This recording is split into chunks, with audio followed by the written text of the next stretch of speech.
Welcome, everybody, to the Andrew Cooperrider Show. Of course, I'm your host, Andrew Cooperrider, and today we'll be covering the Republican Party of Kentucky, or RPK, is looking at some rule changes in an upcoming state convention. Cameron unveils his catch-up plan for schools, and Kentucky Association of Health Plans continues this new age practice of bribing people to get medical treatments. We'll have all that and more today on the Andrew Cooperrider Show. But first, please remember to like, comment, share, subscribe, spread the word about the show here. Turn to the people next to you if you're listening somewhere and remind them to be watching. Tell your conservative friends to watch or listen. If you're listening on the podcast only form, please leave a review. All that helps. And without further ado, let's dig into it.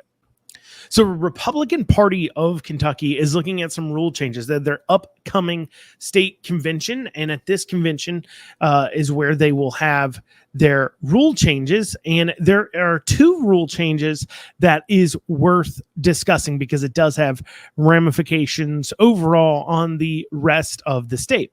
And maybe you're not a member of your local Republican Party. And to be quite honest, I myself am not a actual member of my local Republican Party, because with that membership come certain rules and responsibilities that perhaps I don't want to partake in. But perhaps you are a part of your local party, and I encourage you to be a part of your local party if that is a way for you to get involved. But regardless of who you are, if you're a conservative in Kentucky, being aware of these rule changes matters quite a bit. And I'm going to explain why with this first rule change. So the first thing they're looking at doing is changing the way that their slate of electors to the National Nominating Convention is chosen. So presidential primaries are a bit different than your standard primaries, as they are coming together of all states in a way. So what happens in presidential primaries is each state has their own way of selecting their slate of electors to go to the national conventions for the respective parties. Then after those slate of electors are elected through a process in each state, they go then to the national convention, where then they cast the ballots how they've been, quote unquote, instructed to cast them. And what I mean by instructed is each state has their own set of rules. Now, for years and years and years in the state of Kentucky, the way it worked is if you've got 15% or more of the vote during the primary, then you would receive an amount of votes that is proportional to your percentage you got. So there's around about, I believe there's 48 or 9, there's around about 50 or so electors from Kentucky. And those then electors are doled out based on the percentages you won, as long as you won at least 15%. And there were some rules about rounding. But then the other way that parties are allowed to do this is by just giving all to whoever wins the most votes. In fact, KRS 118-641 is a law that prescribes these parties have these two options. They can either dole out electors based upon who gets 15% or more, or they can dole out electors on a winner takes all instead of a partial split. Now, for years and years, it was a partial split method. But then in 2019, it was changed to a winner takes all system. And this was during, of course, President Trump's re-election campaign. And for some reason, it was changed. I can't tell you why. I don't know why it was changed. I wasn't privy to that discussion at that time, but it was changed. This had never been changed before like this. I dug back and looked at the last time we had an incumbent Republican president, which would have been George Bush when he was running for re-election. And I looked at the rule change from that prior year, and the rules still maintained that it would be split based on percentage. So this wasn't something that they did. They just do whenever there's an incumbent president in there to make sure they protect an incumbency. And that might be a claim that they make, but rather this was a change made. But now this year, they're looking at changing it back. And the question is why? Obviously, changing it back in this way, splitting it up, as I've been informed, is being driven by a desire to provide avenues of other candidates to win other than Trump. Because after all, if it's winner takes all and Trump is still pulling in 30 or 40% of the vote in Kentucky during a primary, then, and that's the most, if there's several candidates still in the race, well, then he would take all the electors under the current rule. So they're looking at changing that. Like I said, for some reason they changed it. They could be changing back, could have nothing to do with Trump. I've been told it has to do with Trump. I could be wrong, but there's a good reason why people would think that the Republican Party of Kentucky may be changing their rules in order to make it harder for Trump to win the presidency. All you got to do is look at this article from Politico. It is titled "McConnell in Winter: Inside the GOP Leaders' Attempt to Thwart Trump. The Kentucky Republican is doing all he can to bolster Ukraine, preserve NATO, and help his party maintain its Reaganite roots." That's what the Politico article is called. This is from just a few days ago. This was just published a few days ago. And what's in the article, right? And they're talking about McConnell's in winter, meaning he's coming to the end of obviously his term and his life. It's just facts that matter. Not trying to be grim about it. And it seems he's being more brazen and open about how much he doesn't like Trump. Now, we always known he hasn't, but the writer in this article, Jonathan Martin, said that that Martin was there to discuss his forceful and out of vogue campaign to keep Republicans defending Ukraine. Obviously, Ukraine is not a popular topic with Republicans. They don't want to see us continue to be dumping billions of dollars with no oversight, no endpoint, no discussion at all in the future. And McConnell's been very loud that Ukraine is the most important thing and we should stay there. And that's what he came there to talk about, defending about those out of steps. And when the writer there asked him if he was doing this to fill a national security vacuum left in the GOP by the death of former Senator John McCain, so he's just simply asking, are you just doing this to fill in that vacuum? McConnell's response was not, yes, I think this is important. Yes, what have you. His response was, I wasn't thinking of it in that way.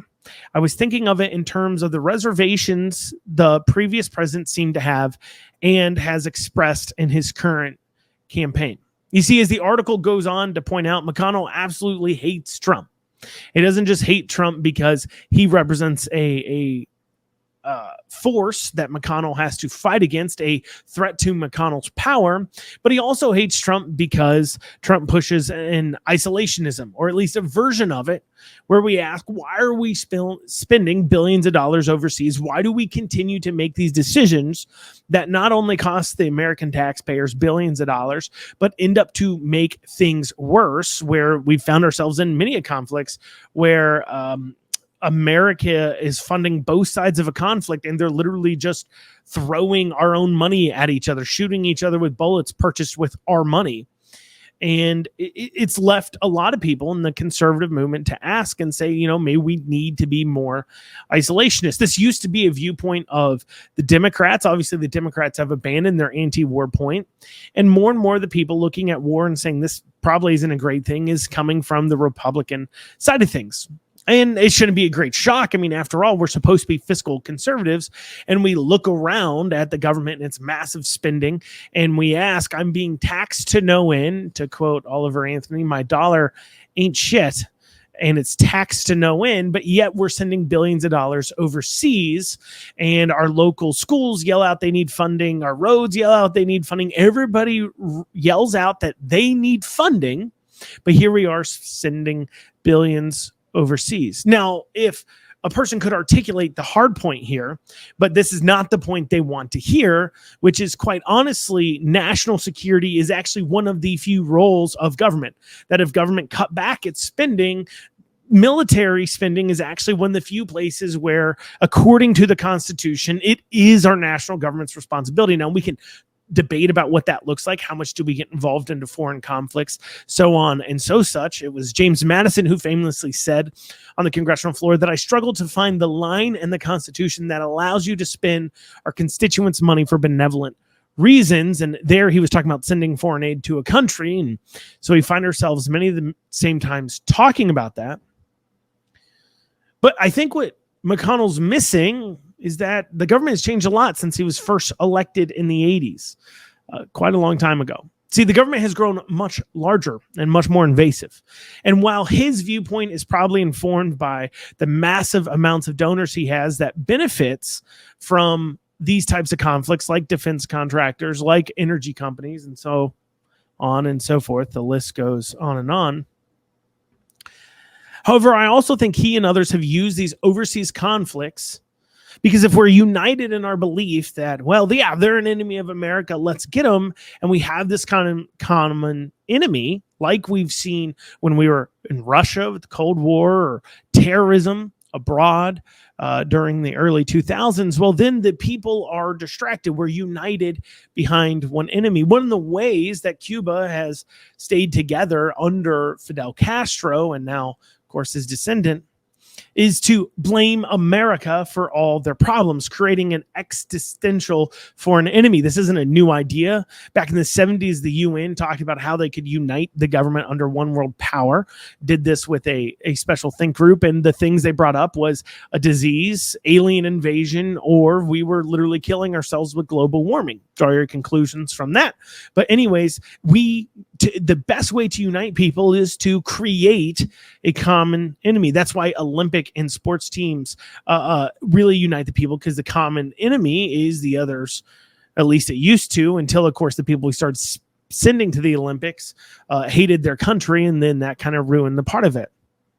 But they've used that to kind of throw up a smokescreen or distract us from the other things that government was doing. And I don't think McConnell recognizes where we are as a country as far as debt goes either. We are in massive amounts of debt, and we got to start thinking about where do we make cuts at. This isn't the time to just spend like crazy. It's more likely, I think, that McConnell knows exactly what he was doing, because his behavior above all has been to seek power. He doesn't just support Republicans. If you put an R next to your name, you make it through a primary. McConnell doesn't necessarily support you.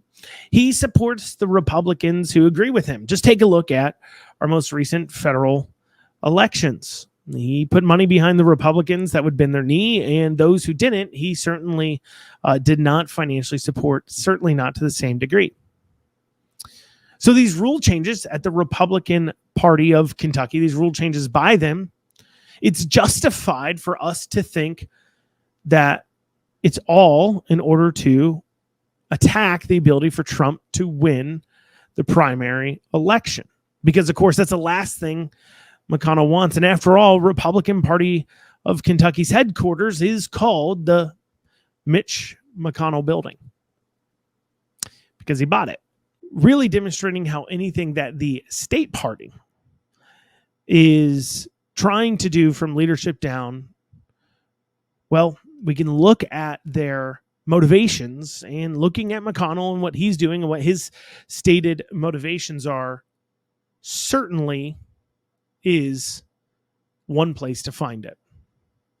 But that's not the only rule change that the Republican Party of Kentucky is looking at. No, they're also looking at requiring the county chairman to call a special meeting instead of just 5 members of the county committee. So in the Republican Party, there is 2 ways that your counties can be organized. It can be organized as an executive committee, such as what we have in a place like Lexington or Louisville, very large counties that have a lot of voting precincts, or it can be what's called a county committee, where 3 members, the chair, vice chair, and youth chair from each precinct can be a voting member of the county committee. So in smaller counties where you have, maybe 30 or 40 precincts, you then can have voting groups as big as 120. And at these county committees and change to a county committee, what we've seen in these county committee set up counties is a takeover to a degree from the non-establishment Republicans. We've seen this in Hardin County.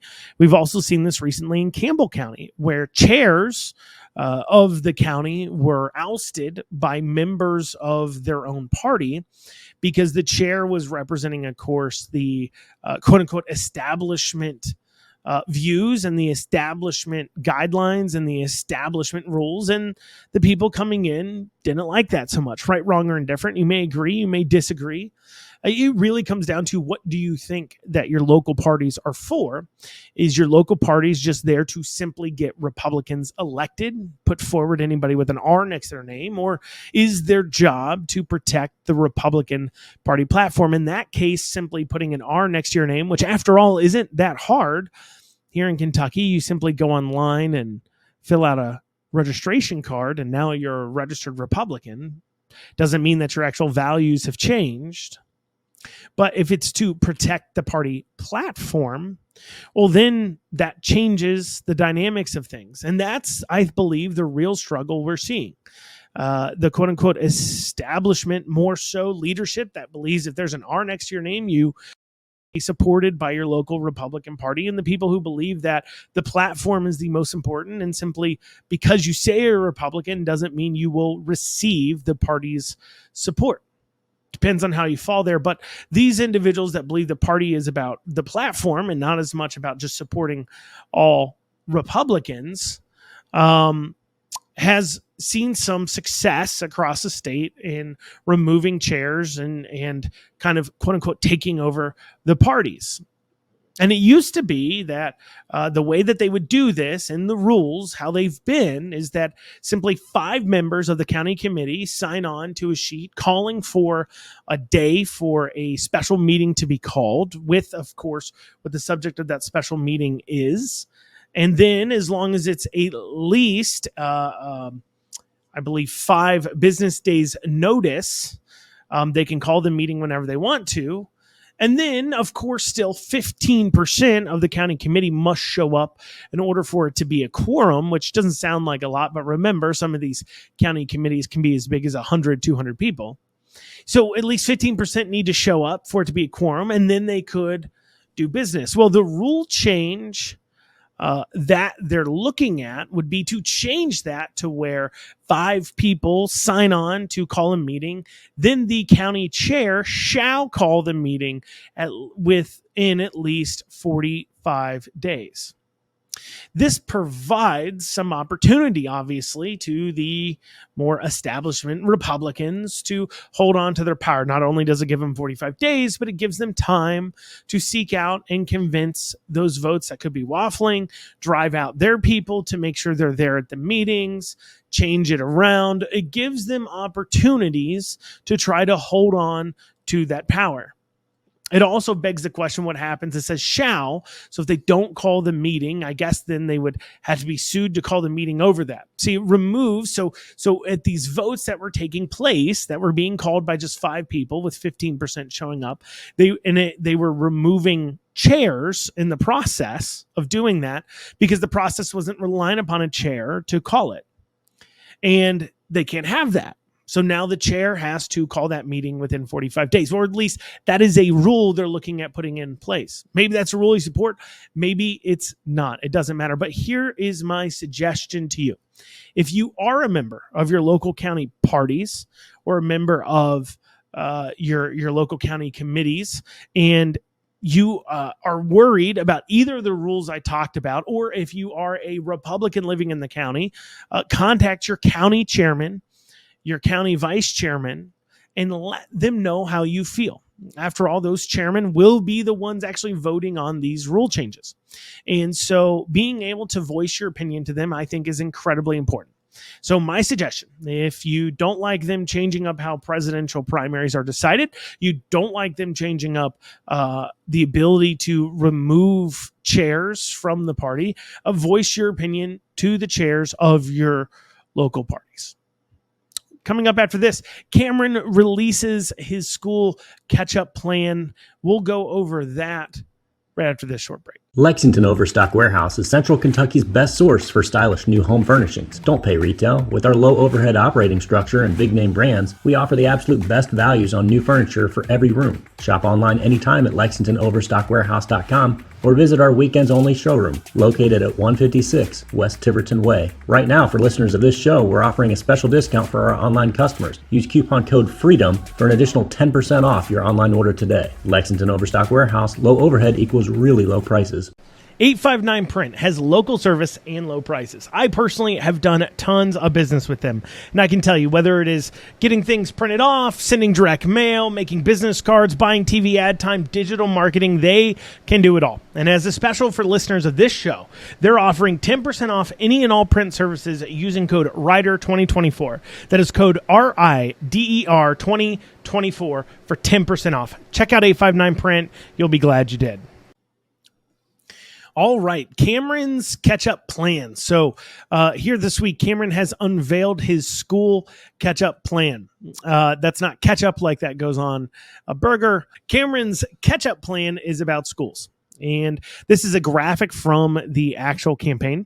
It says fully funded tutoring program, restore classroom discipline, and surge resources to teachers and classrooms. So what is Cameron proposing? Well, Cameron is saying, and rightfully so, that Beshear shutting down our public schools or allowing them to continue to be shut down, because understand, the school boards made the decisions. There's a lot of pressure from the states, but the school boards made the decisions. But there is a law in Kentucky that requires schools to go to school to only have 10 NTI days. Remember, they had snow days, you have NTI days.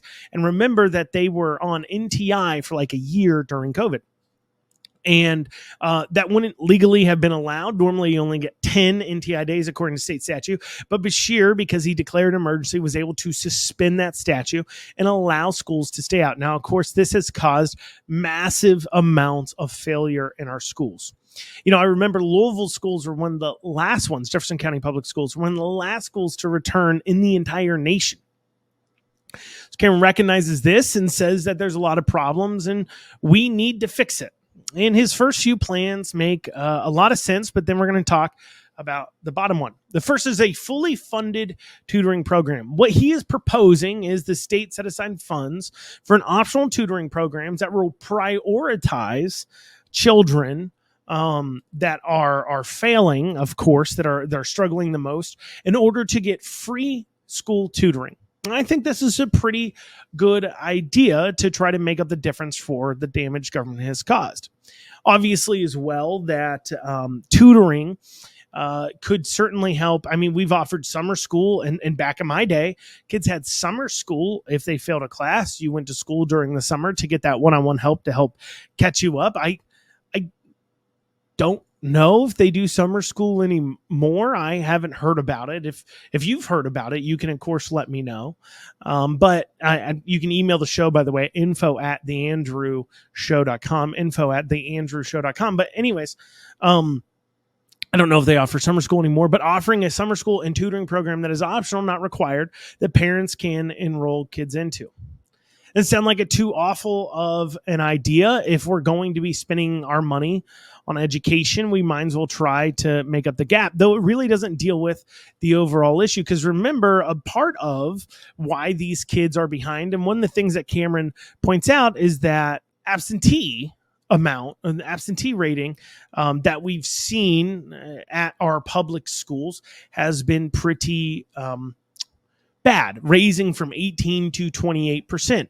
But tutoring doesn't solve the absentee problem. The absentee problem is being caused by, of course, parents who don't give a care, and there's no amount of money that can solve that. So I like the tutoring plan. I think it's a pretty good idea overall. Obviously, we already spend a lot of money on education, but that could be a good idea. But it also brings in some other issues, though. I mean, after all, if public schools created this problem, and government funding of education, government-funded education created the problem, obviously they have, of these kids being uneducated, coupled with parents not fulfilling their duties. How does more government funding of education solve it? I don't think that's an answer that Cameron or Beshear, because, of course, Beshear is super in favor of government-funded schools, can give. And it obviously points to why we need to see school choice, so that way we can see some options like this coming out of free choice in higher quality schools. But that wasn't Cameron's only point. The other thing is restore classroom discipline. I think this is great. Certainly one of the big problems I see in public schools is you're unable to kick kids out of class. You just have to deal with them. And while that can sound harsh or what have you, it drags down the rest of the classroom.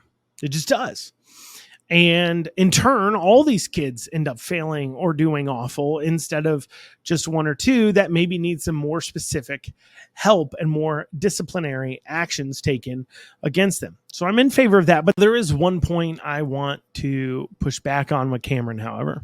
See, one of Cameron's points is to surge resources to teachers, saying teachers are not paid enough, and he, as the state, wants to provide a raise. Now, of course, this is a promise Beshear's made, but Cameron can actually get it done because of the Republican legislature as far as earmarking funds for that. And I want to challenge him on that. Now, obviously, I know Cameron is trying. In fact, he stated during it that pretty much he was sorry Bevin offended you. And if you were a teacher, he's trying to buy back some of that teacher vote, which does ask a question. Is this just a race to spend our money? I am a little disappointed, not a little, I'm a lot disappointed in the Cameron campaign that I haven't heard how he's going to save money. In fact, dirty little secret is the Republican legislature, their current platform, not their stated platform, but based upon the bills they have passed, mainly the bills to cut income tax, move to sales tax, the stated goals in that is for the state to bring in more money, is for the state to spend more money. Typically, when we see a Republican taking over from a Democrat governor, we'd be talking about ways that we can save, but that conversation isn't happening. I guess fiscal conservativeness is now an afterthought for Republicans. I mean, we've known that to be true for quite some time in their actions, but at least their words pretended it. But that's not what we're seeing yet in this campaign. Hopefully the Cameron campaign comes out with something about how they're going to save us money and not just continue to spend more. But one place where he wants to spend more money is teachers' wages. He says, look, our teachers are paid too low. And on the surface, that may look true. I mean, Kentucky teacher pay ranks about 7th in starting wages and about 7th in average pay. The average Kentucky teachers paid right around $50,000 a year. Now you'd sit there and say, wow, that is low. Not the 50,000 part necessarily, but 7th in starting pay and 7th in average pay. That sounds really low. That's a big problem. Maybe Cameron and Beshear both are right to try to raise it. However, it does ignore one very important fact. See, according to U.S. News, Kentucky ranks 3rd as one of the lowest cost of living states. In fact, that $50K a year that they're getting paid is about $6,000 more than the average bachelor recipient makes in Kentucky. It makes sense that Kentucky teachers would be paid in the lower portion of all average teachers because Kentucky's cost of living is lower than most states. In fact, only 2 other states, who, by the way, pay their teachers less than us, have a lower cost of living.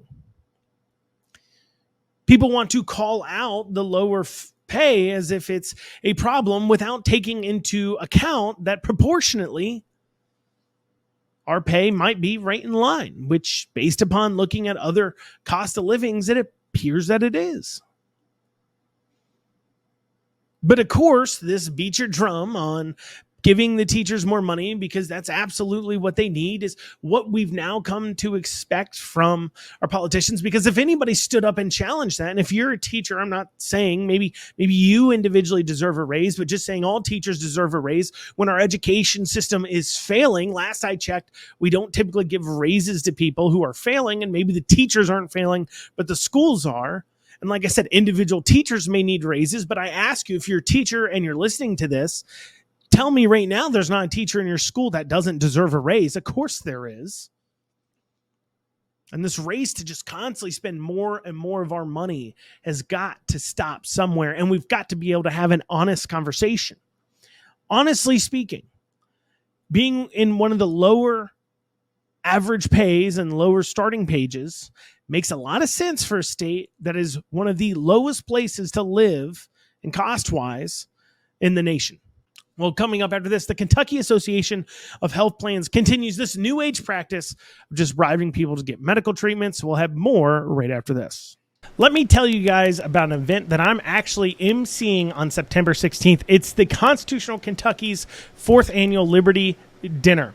Let me tell you, this is a great time with amazing food. You're going to hear some great speakers like Lee Watts from Patriot Point, Second Amendment advocate Lucretia Hughes Cluckin, and of course, yours truly. Do all this while enjoying an evening surrounded by liberty-loving individuals like yourself. Get your tickets now at constitutionalkentucky.com. Once again, that is constitutionalkentucky.com. Purchase those tickets before supplies run out. Listen up, my fellow business owners. You need to get your cybersecurity and IT support under control. Reach out to the folks at Amston today. Call 859-300-0087 or visit amston.com. It is no secret that cyber attacks have become a constant threat, and you need to make sure that your organization is protected. Amston has over 30 years of experience working with businesses and governments alike. Call 859-300-0087 or visit AmstonAMPSTUN.com today. All right, this is from an article from WEKU titled Health Group Offering Unlimited Ride Wristbands at Kentucky State Fair in Return for Getting Vaccinated. Now, this is not new, obviously. Every year we've seen for the last several years a group or groups, Cabinet for Health and Family Services or Kentucky Association of Health Plans offered it last year, offering free ride wristbands, unlimited rides at the Kentucky State Fair if you go ahead and get vaccinated. Of course, taking advantage and bribing people of the most likely lower socioeconomical class of making healthcare decisions. And I say most likely of lower socioeconomical class because generally speaking, you are not going to go get vaccinated for unlimited ride wristbands. If you are somebody of significant means, you would not necessarily do that. But this is from the article. When gates open at the Kentucky State Fair Thursday, some fairgoers will head straight to the Health Horizons Pavilion in South Wing B for a chance to have fun and improve their health. That's where, in return for being vaccinated, the Kentucky Association of Health Plans will hand out unlimited ride wristbands. Vaccines include MMR, tetanus, flu, and others. And in return for a brief pause, I wonder what the others are. And in return for a brief pause in the fun, participants can also spin a wheel for a chance to win other prizes. The association notes wristband supplies are limited. How have we normalized this? I mean, what an odd time 2021 was in forcing others to get medical treatments. I mean, what's so funny too is from this article. This article was wrote just a few days ago.